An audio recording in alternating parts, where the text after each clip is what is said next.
NRL Fantasy season is over, but the fun has just started. Today we've got a special episode. We've got Kai, the leader of Vincenzos fantasy side, the overall champion for 2024, the GOAT, the legend himself. How you doing, mate? Yeah, good, thanks. Yeah. How's that for an intro, mate? Have you ever been introduced like that before? No, it feels pretty good, to be honest. Oh, mate, get used to it. Get used to it. You're an ex-champion now. You join a very small club. So, mate, really excited to hear about your experience today. Look, it was a very close season. It was one that it wasn't decided till the final round. You mentioned before, this was the first week that you were first at the end of a round, right? Yes, it was. Yeah, I've been second through the top 10 pretty much the whole year, and then got over the hump at the right time, which is good. Dude, that's absolutely bonkers. Like getting into first in that final round, so close, must have been such a high. How'd you feel? Oh, very good. Yeah. It was pretty nerve-wracking last game, but I didn't think I was going to get there with 4 players left, but just happy that Herbie saved me. Oh, so it was Herbie. Was he your guy? Yeah, definitely. Yep, he's definitely the bloke that got me over the top. And I know you've got an NRL Pro Shop gift card as one of your prizes there. Do they do tattoos? Because maybe a Herbie tattoo on the arm. Yeah, I might have to do it, but they don't do that. I've already had a look. Oh, mate, beautiful. Might have to buy a jersey, I reckon. Buy his jersey. Oh, yeah? And you're a Cowboys man, so OG Cowboys jersey, or I think it's 2025 maybe? Yeah, maybe, I don't know. See what happens, see how I'm feeling. Yeah, I mean, if they win the comp this year, you can get this year's jersey instead. Yeah, definitely, yeah. If they don't, it's going in the bin, but... Mate, you got high standards. Now you've won. You're just like, if you ain't first, you're last. Yeah, that's it. Mate, awesome stuff. Awesome stuff. Look, tell us a bit about your season, though. So I'm keen to talk through sort of the start of the year, the middle of the year, the end of the year, and then that final round as well. So going through the start of the year, you mentioned before you started more as a head-to-head coach. Tell me about how it started and when you made that switch to being an overall focus. Yeah, well, I started the year doing head-to-head because obviously my brother and I have our own head-to-head comp, like a cash buy-in. So we usually do that every year for the last couple of years. And I just, when I was around round 10, I think it was, I just noticed that I was pretty high up in the rankings, surprisingly. So I said to my brother, I was like, you know what, I'm going to switch and go for the overall since I'm in with a chance. I didn't think it was possible, but... I mean, it worked out. Did you win the head-to-head comp as well, or? Yeah, I did. Yep. Oh, look at this, mate! You took the cash from them. Yeah. The tickets as well. How much money was that one? That was 500. Oh, mate, you're flush. This has been a good year for you. Let's do this full time. Yeah. Oh, beautiful, man. Then look, round 14, round 15 over is when you sort of surged into that top 10 spot. So tell me about the origin period. Did you go hard on trades through that period, or were you a bit lighter, or what was your approach there? I was pretty tough on it, especially the buy rounds as well. I did make sure to, because I feel like that's like a breaking point in the season. I feel like if you don't have 13, 12, 11, then you're sort of losing out on pretty big points. So I did trade a bit heavy during that part, that's for sure. Yeah, I mean, you got it right. You got to make up those points. Definitely. Then the end game. Did you target certain guys for the end? So I'm looking at your team here, right? Like guys like Lukey, that's a big pod. Preston is a massive pod here as well. You got Gagai, he's obviously that bona fide Top Gun center.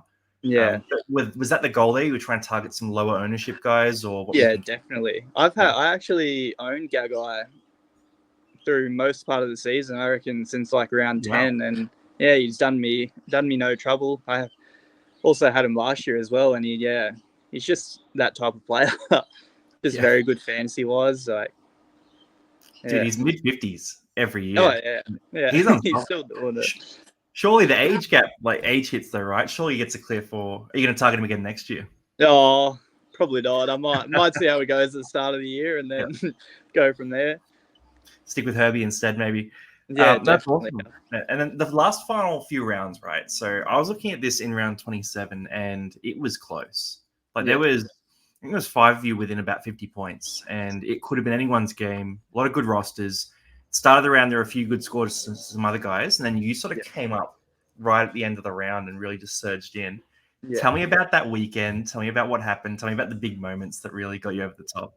Oh, the whole weekend was nerve-wracking. Like, after every night, I was always checking the fantasy app, like, see where I was and everything like that. And there was a few chats with my brother, like, oh, I'm not going to make it, or I'm going to have to settle for third. But yeah, he was behind me the whole way, which helped.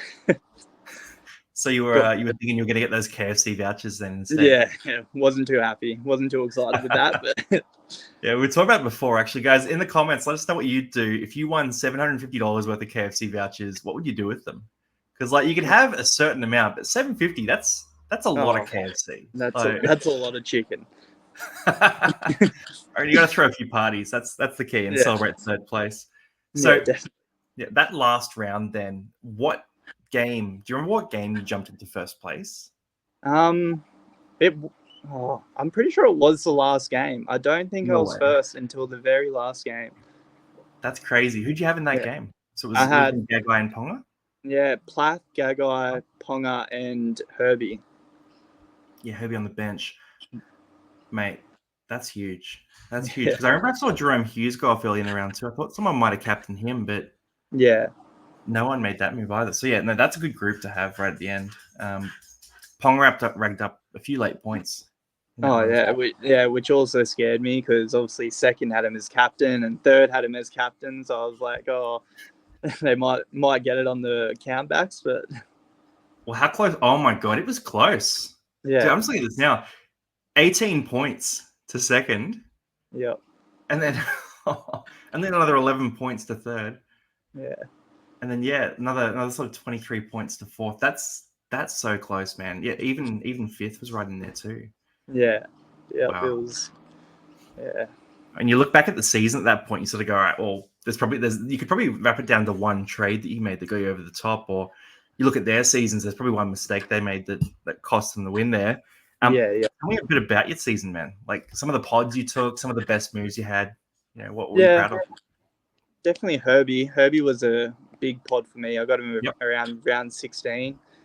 And I just looking at his scores from earlier on in the year, he loves an offload. Like, you just got to look at the tackle breaks. Like, he bumps off people so easily. Like, it's just And then Brian Toto as well, like, just like his tackle breaking ability, his offloading ability, and his run home as well, which made me, like, push me over the edge, but didn't help that Cleary got injured, but sort of lowered his scores a bit. But the last round he scored a 55, which definitely helped. Good news you didn't get rested though.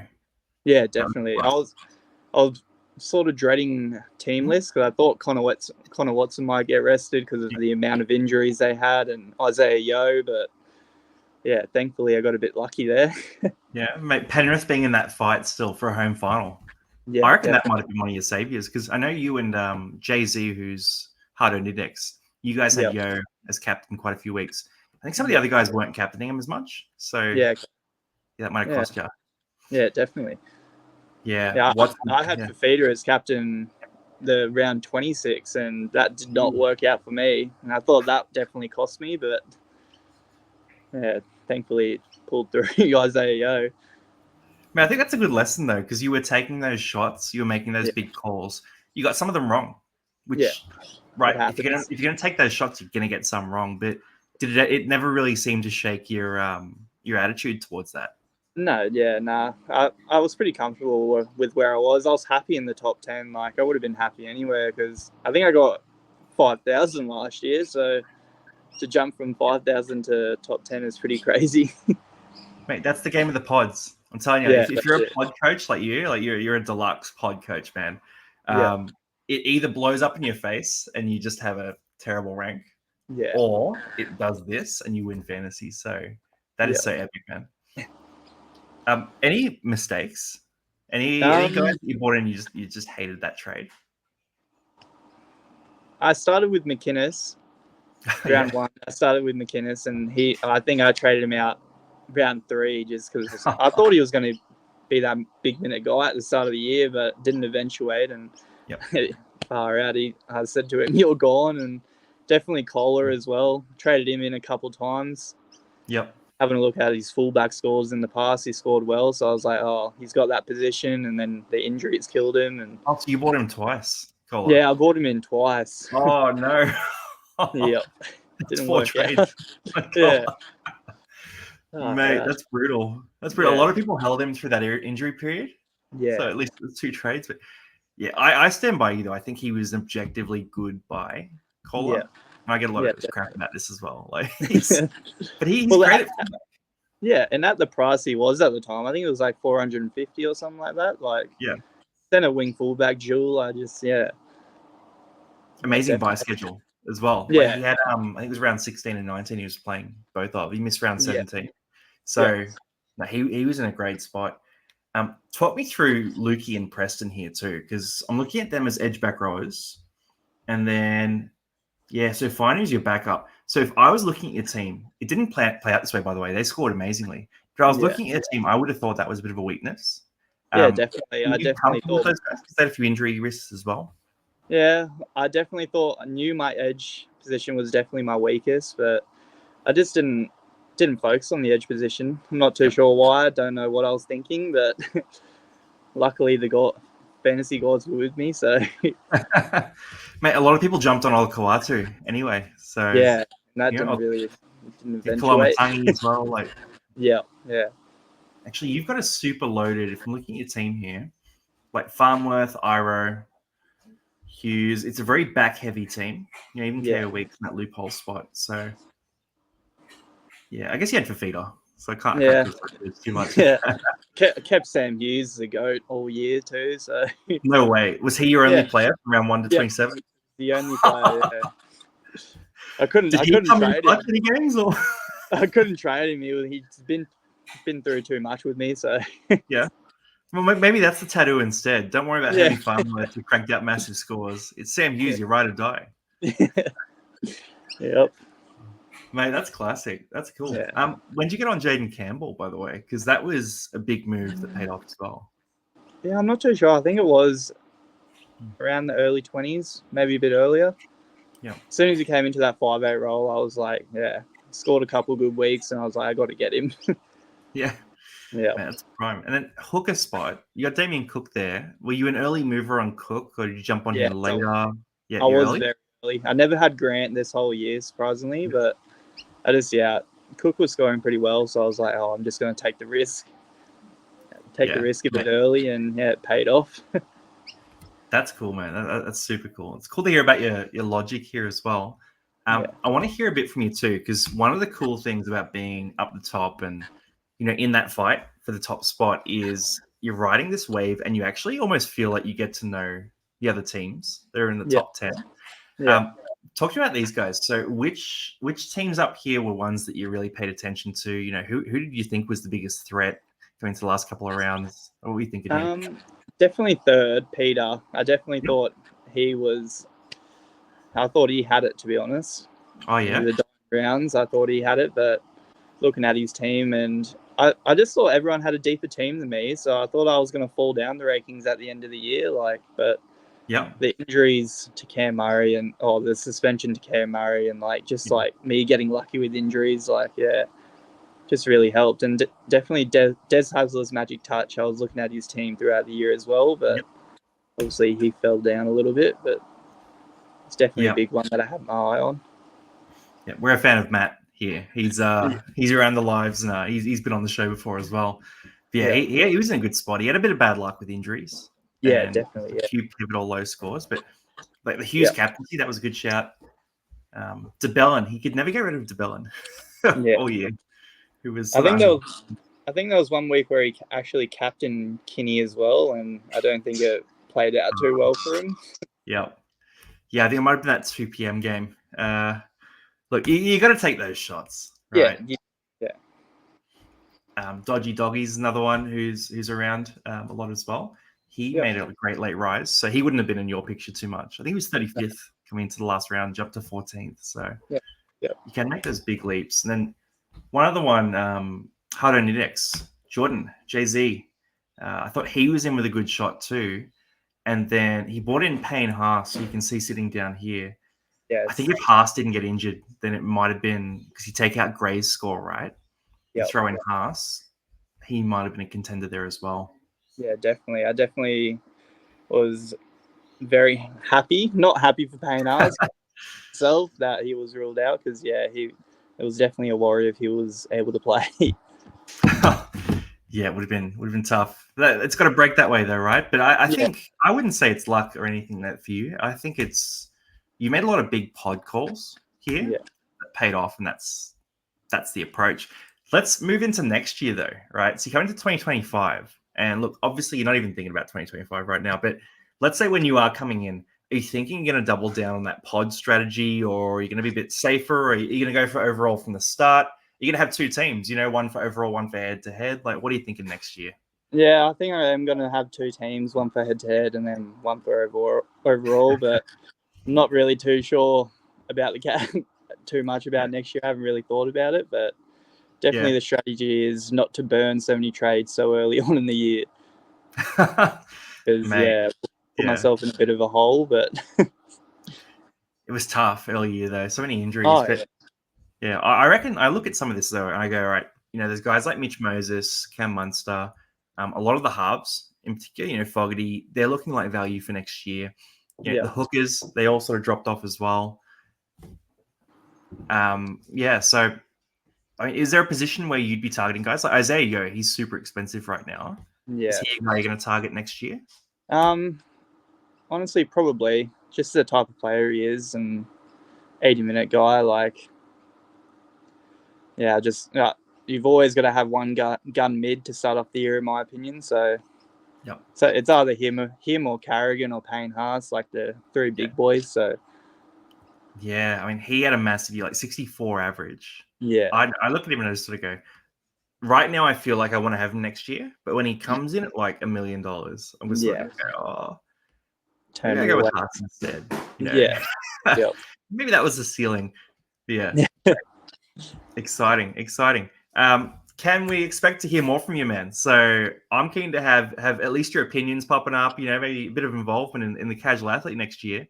Get your expertise as the reigning champ now. Can we expect to see more of you? Yeah, definitely. Yeah, definitely happy to do it. Help anyone out. People want to know. People want to know what your thoughts are. Yeah. All right, last one. And I'm going to put you on the spot here completely. And you can take a moment to think about it. I want a pod from you for next year that you think could pop off. Ooh. All right. Trying to think of who's signed for different teams. Because I feel like they're the ones with the best opportunity. Like the Isaac Longies, pretty sure he's already been certified that fullback role at the Eels. So, but he won't be a pod. But I'm not too sure. You can say him. Say Yongi. Oh yeah, I'll say him then. He'll be a good cash cow if he gets that fullback role. That's definitely going to be a higher owned player. Yeah, he's a meter eating machine.